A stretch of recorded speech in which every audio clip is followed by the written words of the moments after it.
అసలు నా బర్త్డే అని అందరికి తెలిసిపోయింది కదా. ఇది నా బర్త్డే కాదండి, ఉండే మా డాడీ ఫంక్షన్కి వెళ్తే కేక్ తెచ్చారు.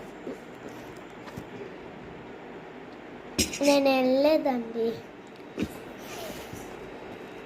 నేను వెళ్ళానని అనుకున్నాను కదా.